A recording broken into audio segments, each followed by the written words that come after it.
The alarms screamed through every corridor of station. Red lights flashed against metal walls.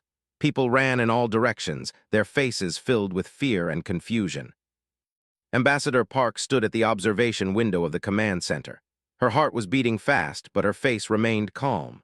Outside, in the black emptiness of space, 40 massive warships hung like dark clouds before a storm. Each ship was 3 times the size of anything humans had built. Each ship belonged to the Dominion. "They came out of nowhere," said Commander. He was a tall man with gray hair and tired eyes. 20 years ago, he had commanded warships in the Earth Navy. Now he ran a mining colony on a forgotten planet at the edge of known space. He never expected to see war again. Turned to face him. "How long do we have?" "They gave us 6 hours to surrender," checked his. "That was 30 minutes ago." The command center was crowded with people. Human officers moved between computer stations, trying to get more information about the enemy fleet. But there were also aliens in the room. The Myra ambassador stood near the wall, his insect-like body clicking nervously. The representative glowed softly, her crystalline form catching the red emergency lights. A diplomat floated in a containment sphere, his gaseous body swirling with worry. They were all members of the Galactic Coalition. They had come to station for trade talks and diplomatic meetings. None of them had expected this. "The do not make empty threats," said the Myra ambassador. His voice was high and clicking. "When they say surrender, you must surrender. Fighting them is death." Shook her head. "We have 3,000 civilians on this station. Women, children, families, that take prisoners as slaves. We cannot simply hand them over." "Then you will all die," they said. Her voice rang like broken glass. "They have conquered 17 worlds. No one has ever stopped them. No one." Walked to the center of the room. His boots made heavy sounds on the metal floor. Every eye turned to him. "I have sent a distress signal to Earth," he said. "The nearest fleet can reach us in 18 hours. 18 hours? Lieutenant Hand stepped forward. She was young, barely 30 years old, with short black hair and sharp eyes. She was second in command, and she was very good at her job. "Sir, they gave us 6 hours. We cannot hold for 18. "Then we hold for as long as we can," replied. "Every minute we survive is another minute for help to arrive." The alien ambassadors looked at each other. The Myra made a sound that might have been laughter. "You humans are strange creatures. You speak of fighting an enemy you cannot defeat. This is not bravery. This is foolishness." Walked toward the alien. She was not a tall woman, but something in her eyes made the Myra step back. "Let me tell you something about humans," she said. Her voice was soft but strong. 300 years ago, we almost destroyed our own planet. We fought wars over land, over resources, over ideas. Millions died. Our world burned." She paused. "But we survived. We rebuilt. We reached for the stars, not because we are smart, not because we are strong, but because we do not know how to give up." The room was silent. Even the alarm seemed quieter. Nodded slowly. "Begin evacuation of all civilians to the underground mining tunnels. They are deep enough to survive orbital bombardment." "Yes, sir." Immediately began giving orders into her communicator. "All security personnel will report to defensive positions," continued. "I want 3 perimeters around the main settlement. We will make them pay for every meter they take." A young officer raised his hand. "Sir, we only have 200 security guards that will land thousands of soldiers." "I know," said. "That is why we need to be smart. We know this station. We know these tunnels. They do not. We will use that advantage." Outside the window, the fleet began to move. Small dots separated from the warships. Drop pods, hundreds of them falling toward the planet like metal rain. "They are not waiting for our answer," said. "They never intended to wait," replied. "The surrender demand was just a formality. They wanted us scared. They wanted us to panic." Picked up a rifle from the weapons rack. He had not held a weapon in 5 years. It felt heavy in his hands, but also familiar, like meeting an old friend. "All personnel, this is Commander," he spoke into the station-wide communicator. "The Dominion has attacked our home. They believe we will surrender. They believe we will give up our families, our children, our friends to be taken as slaves." His voice grew harder. "They are wrong. Today we show them what humans are made of. Today we fight." Across the station, people stopped running. They listened. Miners picked up tools that could be used as weapons. Engineers grabbed emergency axes. Even the cooks in the cafeteria armed themselves with kitchen knives. They were not soldiers. They were ordinary people. Farmers, teachers, doctors, workers, but they were human, and humans did not abandon their own. The first drop pods hit the surface with thunderous crashes. The ground shook, dust and debris flew into the air. Through the settling clouds, dark figures emerged, soldiers. They were tall, nearly 3 meters, with 4 arms and bodies covered in black armor that looked like insect shells. Their eyes glowed red in the darkness. Each one carried weapons that could cut through steel like paper. Sergeant watched them from his position behind a makeshift barrier. He was 52 years old. He had fought in the Mars uprising when he was young. He had seen death before. "Steady," he told his squad. "Wait for them to get closer." They advanced with confidence. They had done this many times before. They expected the defenders to break and run. They expected easy prey. They did not expect the humans to fire first. The first volley cut down 6 soldiers. The aliens stumbled, surprised. For a moment, just a moment, they hesitated. That moment cost them 3 more soldiers. The Battle of Station had begun, and the galaxy would never forget what happened next. The first 3 hours were the worst. Soldiers poured across the rocky surface of 7B like a black flood. They came in waves, each wave larger than the one before. Their weapons lit up the darkness with red fire. Their war cries echoed through the thin atmosphere. Sergeant had not slept in 36 hours. His eyes burned, his muscles ached, but he kept fighting. "Reload," he shouted to his squad. "Keep firing, don't let them reach the barrier." Around him, men and women fought with everything they had. Some were trained soldiers, most were not. A mining engineer named crouched beside, firing a rifle he had learned to use only 2 hours ago. His hands were shaking, but his aim was good enough. "There are too many of them," said, his voice cracked with fear. "Then we kill as many as we can," replied. "For every one of us they take, we take 10 of them." A soldier broke through the barrier on the left side. It was massive, towering over the humans like a nightmare made of black metal and rage. Its 4 arms swung a blade that could cut a person in half. Turned and fired. Once, twice, 3 times, they stumbled but did not fall. These creatures were strong, stronger than anything it ever faced. A young woman ran forward. Her name was. She worked in the station's medical center. She was supposed to be helping evacuate the wounded.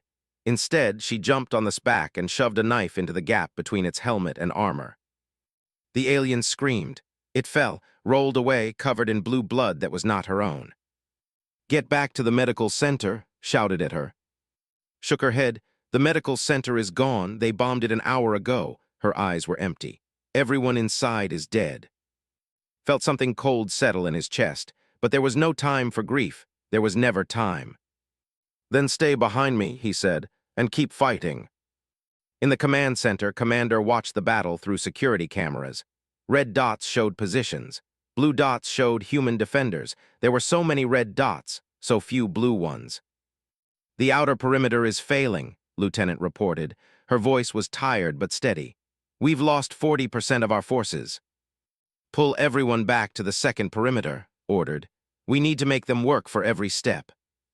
"Sir," a communications officer looked up from his station. "The commander is broadcasting a message. He wants to speak with you." Nodded, "Put him through." The screen flickered. A face appeared. It was not human, not even close. Gray skin stretched over a skull that was too long, too narrow. 4 eyes stared at with cold intelligence. When it spoke, its voice was like metal scraping against stone. "Human commander, you have fought well, better than expected. But this battle is over. Surrender now, and I will allow you to die quickly. Continue fighting, and I will make your people suffer for generations." Looked at the alien for a long moment. Around him, his officers watched in silence. The alien ambassadors stood in the corner, their strange faces impossible to read. "Let me tell you a story," said. His voice was calm. "When I was a young man, I fought in a war on Mars. We were outnumbered 10 to 1. Our supplies ran out after 3 weeks. Our commanders told us to surrender." He paused. "We didn't surrender. We fought for 6 more months. When reinforcements finally arrived, only 30 of us were still alive. 30 out of 3,000. Leaned forward. "Do you know what the enemy commander said when he saw us?" The did not answer. "He said he had never seen anything like us. He said we fought like demons. He said he was glad the war was over because he never wanted to face humans again." His eyes were hard as stone. You think this is over? This is just beginning. And when my people arrive, when the real soldiers come, you will understand something important." He smiled. It was not a friendly smile. "You should have stayed away from our colonies." He cut the communication, looked at him with wide eyes. "Sir, that was intense." "I needed to buy time," said. "Every minute he spends thinking about my words is a minute he's not ordering attacks." In the underground tunnels, 3,000 civilians huddled in the darkness. The power had been cut to hide their location. Children cried in their parents' arms. Old people sat against cold stone walls, praying to gods they hadn't thought about in years. Ambassador walked among them, offering words of comfort. She had no weapon, she had no military training, but she had something else. She had hope, and she gave it freely. "The fleet is coming," she told a young mother whose hands were shaking. "Earth has not forgotten us, we just need to hold on." "How long?" the woman asked. Her baby was crying. "How long do we have to wait?" Checked her 14 more hours, an eternity. "Not long," she lied. "Not long at all." On the surface, the outer perimeter finally collapsed, and his remaining squad fell back to the second defensive line. Out of his original 20 soldiers, only 8 remained. Behind them, they did not pursue immediately. They were regrouping, bringing up heavier weapons. They had expected the colony to fall in minutes. Instead, hours had passed, and they had lost hundreds of soldiers. The commander was angry. He had underestimated these humans. He would not make that mistake again. "Bring the siege cannons," he ordered. "If they won't come out, we will bury them in their tunnels." The massive weapons were unloaded from drop ships. Each cannon was the size of a small building. Each one could punch through a kilometer of solid rock. Saw them from his position. He knew what they meant. Once those cannons fired, the tunnels would become graves. He turned to his squad. 7 faces looked back at him. 7 people who had trusted him to lead them through hell. "The cannons will take 30 minutes to set up," he said. "We need to stop them."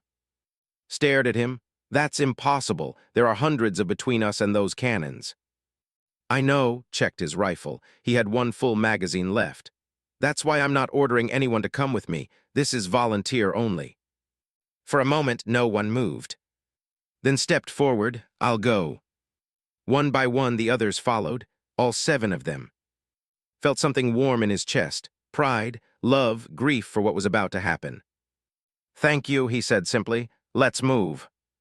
They ran into the darkness, toward the enemy, toward certain death. They knew they would not survive. But if they could stop those cannons, if they could give the tunnels just a little more time, then their deaths would mean something. Behind them, the second perimeter held, for now. And somewhere in space, 18 hours away, a fleet was racing toward them at impossible speed. Help was coming. The only question was whether anyone would be left to save. Sergeant died at hour 14. He and his 7 volunteers had fought their way across 300 meters of open ground. They had killed 47 soldiers. They had destroyed 2 siege cannons before the ammunition ran out. When they finally surrounded them, was the only one still standing. His rifle was empty. His body was broken. 3 bullets were lodged in his chest, and blue blood covered his hands. A captain approached him, blade raised. "Surrender, human, your fight is over." Laughed, blood came out with the sound. "You don't understand," he said. "My fight ended the moment I bought those people 5 more minutes." He pulled the pin from his last grenade. The explosion took him and 12 soldiers. The remaining siege cannon was damaged beyond repair. In the command center, received the news in silence. He had known for 15 years. They had served together on Mars. They had survived impossible battles. Now was gone, along with 7 brave souls who had chosen to follow him. "His sacrifice saved the tunnels," said quietly. "The bombardment has stopped." "For now," his voice was hollow. "They will bring more cannons, more soldiers. We are running out of time." Hour 15, hour 16, the second perimeter began to crack. Soldiers pushed forward with renewed fury. Their commander had ordered no mercy. Every human was to be killed or captured. The concept of surrender was no longer offered. The defenders fought with desperation. Miners swung pickaxes at armored aliens. Engineers used welding torches as weapons. A school teacher named Helda for 20 minutes with nothing but a metal pipe and unbreakable will. When he finally fell, surrounded by 7 dead, the soldiers behind him had enough time to rebuild the barricade. Hour 17, the second perimeter fell. Now only the command center remained. 60 defenders against 3,000 soldiers. The math was simple. The math was death. Gathered his remaining people. Soldiers, engineers, miners, doctors, cooks, all of them exhausted, all of them wounded in some way, all of them still standing. The fleet should arrive in 1 hour, he told them. 1 hour, that's all we need to hold. Sir, a young soldier spoke up. His arm was in a sling and blood stained his uniform. They have surrounded the command center. They're cutting through the walls. We have maybe 15 minutes before they breach. 15 minutes, the math did not work. Stepped forward, she had come up from the tunnels when the second perimeter fell. She refused to hide while others died for her. Then we give them 15 minutes, she said. We give them everything we have. Handed her a pistol, had never fired a weapon in her life. She took it anyway. I don't know how to use this, she admitted. Point the end with a hole at the enemy, said. Pull the trigger, repeat until empty. Despite everything, smiled. Simple enough. The walls began to glow red. They were cutting through. In moments they would pour into the command center like a flood of darkness. Raised his rifle. It has been an honor, he said to no one and everyone. Then the sky exploded. Not with weapons fire, not with another attack, but with light. Brilliant, impossible light that turned night into day. Through the observation window they saw it, a tear in space itself, a wound in reality that burned with white fire, and from that wound emerged a ship. It was not large, compared to the warships it was tiny, but it moved with a speed that seemed impossible. It moved like it was angry.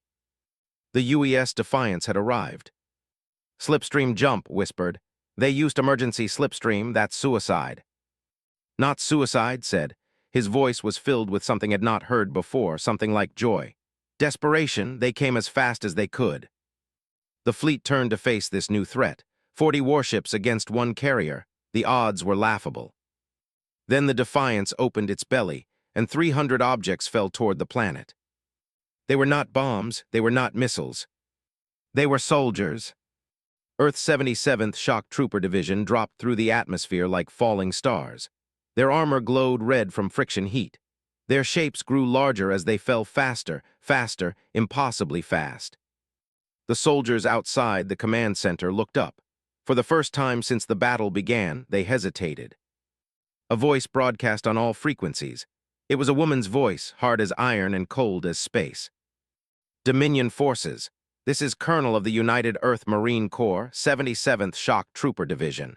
You have fired upon human civilians. You have killed human children. You have made a terrible mistake. The first shock troopers hit the ground. They did not land gently. They crashed like meteors, their impact sending shockwaves through the earth, and from those craters they rose. They were not like normal soldiers. Their armor was thick, black, covered in weapons and sensors. Their movements were fast, faster than any human should move. Neural implants connected their minds, allowing them to fight as one organism. Each trooper was worth 20 normal soldiers. 300 of them had landed. There will be no negotiation, Colonel continued. Her feet touched the ground and she was already firing. Her first shot took an officer through the head. Her second destroyed a communications array. There will be no retreat. There will only be consequences. The line broke, not slowly, not strategically. It shattered like glass struck by a hammer. Shock troopers moved through the enemy with brutal efficiency. They did not waste ammunition. They did not waste movement. Every action had purpose. Every purpose was death. Inside the command center, the defenders watched in stunned silence. Even the alien ambassadors who had been preparing for death could not believe what they were seeing. What are they? The Myra ambassador asked. His voice was barely a whisper. They're called shock troopers, answered. The best soldiers humanity has ever produced. We don't send them often. They're expensive and there aren't many of them. Then why are they here? Looked at the alien. For the first time in 18 hours, he smiled. Because you threatened our people, our families, our children. He turned back to the window, watching the slaughter below. That is something humanity never forgives. Outside, Colonel led her troopers toward the command center. Soldiers tried to stop them. Soldiers died trying. She reached the door and knocked twice. Commander, this is Colonel. I heard you needed some help. Opened the door, he looked at the woman standing before him. She was shorter than he expected. Her armor was scratched and burned. Blue blood dripped from her gloves. "Thank you for coming," he said. Nodded. "Thank me after we finish this. The ground forces are broken, but the fleet is still up there. We need to deal with them too." She turned and looked at the sky, where the Defiance was dancing between 40 warships, somehow still alive. "Captain is buying us time," she said. "But he can't last forever. We need to end this fast." The battle was not over. But for the first time since the siege began, the defenders of Station had something they had almost forgotten. They had hope. The ground war lasted 47 minutes. Colonel moved through the battlefield like death itself. Her was Hammer, and tonight she earned that name 1,000 times over. Every shot she fired found its target. Every step she took brought her closer to victory. Behind her, the shock troopers followed in perfect formation. They did not speak. They did not need to. Neural implants connected their minds, sharing information faster than words could travel. When one trooper saw an enemy, all troopers knew. When one trooper died, the others felt it like a wound in their own hearts. 30 troopers had fallen in the initial drop. Their armor had failed, or they had landed in enemy concentrations, or they had simply been unlucky. War did not care about skill or bravery. Sometimes it just took people. But 270 remained, and they were enough. Corporal No was the youngest member of the 77th Division. He was 23 years old, barely out of training. This was his first real combat mission. His hands were shaking inside his armored gloves, but his aim was steady. "Corporal No," the colonel's voice crackled in his helmet. "New orders. The civilian tunnels are 3 kilometers east. Forces are trying to breach the entrance. Get there, stop them." Felt his stomach drop. 3 kilometers through enemy territory, alone. "Yes, Colonel," he said. He ran. The landscape was chaos. Fires burned everywhere. Bodies littered the ground, mixed with the bodies of human defenders who had held for 18 hours. The air smelled like smoke and blood and something chemical that made his eyes water. He passed a destroyed barrier where 7 human bodies lay in a circle. They had died back to back, fighting to the last. Did not know their names. He would never know their names, but he would remember their faces. A squad appeared from behind a building. 4 soldiers, massive and terrifying. They saw and raised their weapons. Did not think. His training took over. He dove left, firing as he rolled. 2 fell. He came up on one knee, switched targets, fired twice more. The 3rd stumbled. The 4th charged at him with a blade that glowed with energy. Threw himself backward, but not fast enough. The blade caught his shoulder, cutting through armor like paper. Pain exploded through his body. Warm blood ran down his arm. He screamed and pulled the trigger. Again, again, again. The collapsed on top of him, dead, heavy, crushing. Pushed the body off with his good arm. His shoulder was on fire. The armor had sealed the wound automatically, pumping painkillers and antibiotics into his system, but he had lost a lot of blood. He kept running. 2 more kilometers. He encountered 2 more squads. He killed them all. By the time he reached the tunnel entrance, his ammunition was almost gone and his vision was starting to blur. A breach team was setting up explosives at the tunnel door. 6 soldiers working quickly. Once those explosives detonated, the tunnels would collapse. 3,000 civilians would be buried alive. Had 1 magazine left, 6 bullets for 6 enemies. He stepped out of cover. Hey. The turned, 6 pairs of red eyes stared at him. Fired. 1, 2, 3, 4, 5. The 6th raised its weapon, pulled the trigger. Click empty.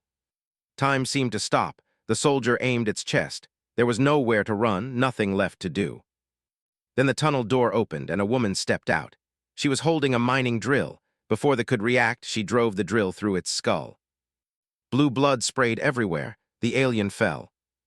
The woman looked at. She was covered in dust and tears and sweat. She was the most beautiful thing he had ever seen. "Are you okay?" she asked. Laughed. "It hurt. I'll live. Get back inside. More might be coming." She nodded and disappeared into the tunnel. Behind her saw hundreds of faces. Children, parents, elderly, all of them alive, all of them safe. He had done it. On the other side of the battlefield, Master Sergeant Song led her strike team toward the command post. They had identified it 30 minutes ago. a large structure at the center of the enemy formation, heavily guarded, constantly reinforced. "The commander is inside," said to her team. "We take him alive if possible, dead if necessary." They moved like shadows. Shock trooper training included stealth operations, close combat, infiltration, assassination. They were not just soldiers, they were weapons. The guards never saw them coming. Killed the first two with her combat knife. Silent, quick, the bodies fell without a sound. Her team moved past her, taking out cameras, disabling alarms, clearing the path. Inside the command post, the commander was screaming orders at his subordinates. The battle was falling apart. The humans were everywhere. How had this happened? How had 300 soldiers broken an army of thousands? The door exploded inward. Walked through the smoke, her rifle raised. Behind her, her team spread out, covering every corner. "Don't move," she said in perfect language. All shock troopers learned enemy languages. It was useful for interrogation. The commander stared at her. His 4 eyes were wide with disbelief. "You cannot be here," he said. "This is impossible." Smiled, it was not a kind smile. "You keep using that word. I don't think it means what you think it means." She fired a stun round. The commander collapsed. "Target secured," she reported through her helmet. "The ground operation is over." But the battle was not finished. In orbit, the Defiance was dying. Captain had known from the beginning that his ship would not survive. The math was simple. 40 warships against 1 carrier. No matter how skilled his crew, no matter how advanced his vessel, those odds were death. But he had not come to win. He had come to buy time. For 3 hours, the Defiance had danced through the enemy fleet. It had dodged weapons fire that should have destroyed it 1,000 times. It had used asteroids as cover, gravity wells as shields, the zone formations against them. Captain was considered the best pilot in the Earth Navy. Tonight, he proved it. But even the best pilot could not fight forever. "Hull breach on decks 4 through 7, the first officer reported. "Engines at 40%, shields are gone." Looked at the tactical display. His ship was surrounded. 5 warships were closing in, preparing for the final kill. He had one option left. "All hands abandon ship," he ordered. His voice was calm. "Escape pods now, everyone out." "Captain, what are you doing?" the first officer asked. "Buying a little more time," strapped himself into his chair. "Get our people to the surface. The shock troopers will protect them." The crew hesitated for only a moment. Then they moved. Escape pods launched, dozens of them, falling toward the planet below. Watch them go. He was alone now.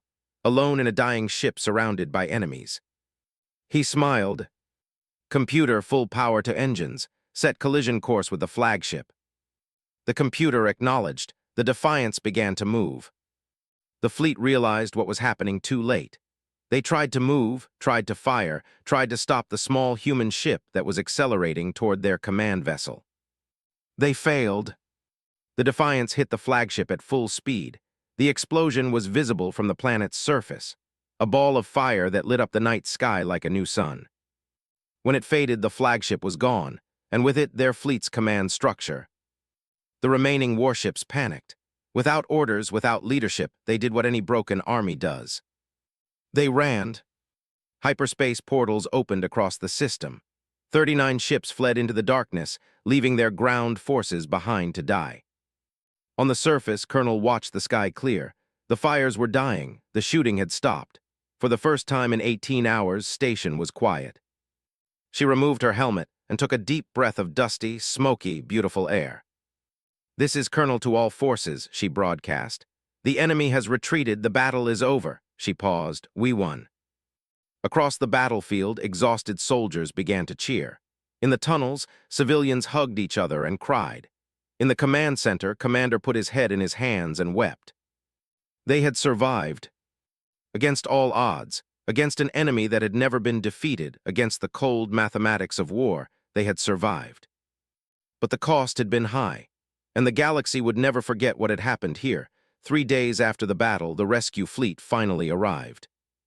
12 warships emerged from hyperspace, too late for the fighting, but in time to see what remained. The wreckage of the flagship still floated in orbit, a twisted monument to Captain's sacrifice. On the surface, the colony was a ruin of burned buildings and shattered barriers. But among the ruins, people were alive. 3,000 civilians emerged from the tunnels into the sunlight. Many were wounded. All were exhausted. None of them had given up. Ambassador Park stood at the entrance of the command center, watching the landing shuttles descend from the sky. Beside her, Commander sat on an overturned cargo container. He looked older than he had 3 days ago. They all did. "I can't believe we made it," said quietly. "Neither can I," admitted. "There were moments when I was certain it was over, when went out for those cannons, when the second perimeter fell." He shook his head. "But we held, somehow we held." The alien ambassadors approached them. The Myra, They had stayed hidden in the tunnels during most of the fighting, as was their right. They were diplomats, not soldiers, but they had watched. They had seen everything. The Myra ambassador clicked forward. His insect body moved nervously, uncertain. "Ambassador Park," he began, "I owe you an apology." Raised an eyebrow. "Oh." "When they arrived, I told you to surrender. I told you that fighting was foolish, that resistance was pointless." He paused. "I was wrong." They stepped closer. Her crystalline form caught the sunlight, scattering rainbows across the dusty ground. "We have been members of the Galactic Coalition for 3,000 years, she said. "In all that time, we have never seen anything like what your people did here. You were outnumbered, facing certain death, and you did not break. You did not even bend," he added. His gaseous form swirled in his containment sphere. "They have conquered 17 worlds, strong worlds, old worlds. None of them resisted like this. None of them cost the so much." Was quiet for a moment. She thought about Sergeant and his 7 volunteers, about Captain and his dying ship, about Corporal, who even now was recovering in a medical tent, his shoulder wrapped in bandages. "We are not special," she said finally. "We are not stronger than other species, not smarter, not more advanced." She looked at the alien ambassadors with tired eyes. "But we have something that perhaps others don't, a stubbornness, a refusal to accept that death is the only option, a belief that if we fight hard enough, long enough, maybe we can change the outcome." "Even when logic says otherwise?" the Myra asked. "Especially then," smiled sadly.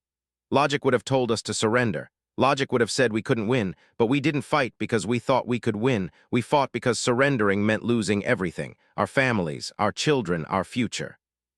She straightened up. "Humans don't give up what we love, not ever, not even when it would be easier." The alien ambassadors looked at each other. Something passed between them, an understanding that went beyond words. "The Galactic Coalition will hear of this," they said. "Every member species will know what happened here, what humanity did, what humanity sacrificed." "They will come back," the Myra warned. "They do not forgive defeat. They will bring more ships, more soldiers." "Let them come," said a new voice. Colonel walked toward them. Her armor was gone, replaced by a simple uniform. Bandages wrapped her left arm where a blade had found a gap in her protection. Behind her, the surviving shock troopers were gathering their fallen, preparing them for transport home. "Let them come," she repeated, "and let them bring twice as many ships, 3 times, it doesn't matter." Her eyes were hard as stone. "Because now they know what we're capable of. Now they understand the price of threatening humanity." "You lost many soldiers," they observed. 213 shock troopers, captain and his crew, dozens of defenders. Does that not concern you?" Looked at them for a long moment.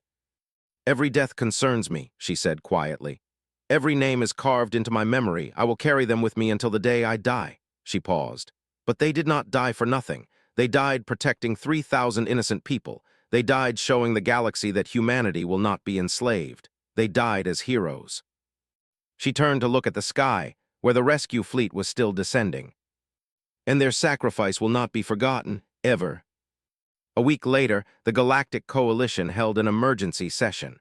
Representatives from all 12 member species gathered to discuss the Battle of Station. The Dominion had already issued threats of retaliation. They demanded that the Coalition expel humanity for their unprovoked aggression. They demanded payment for their lost ships and soldiers. They demanded justice. The Coalition's response was unanimous.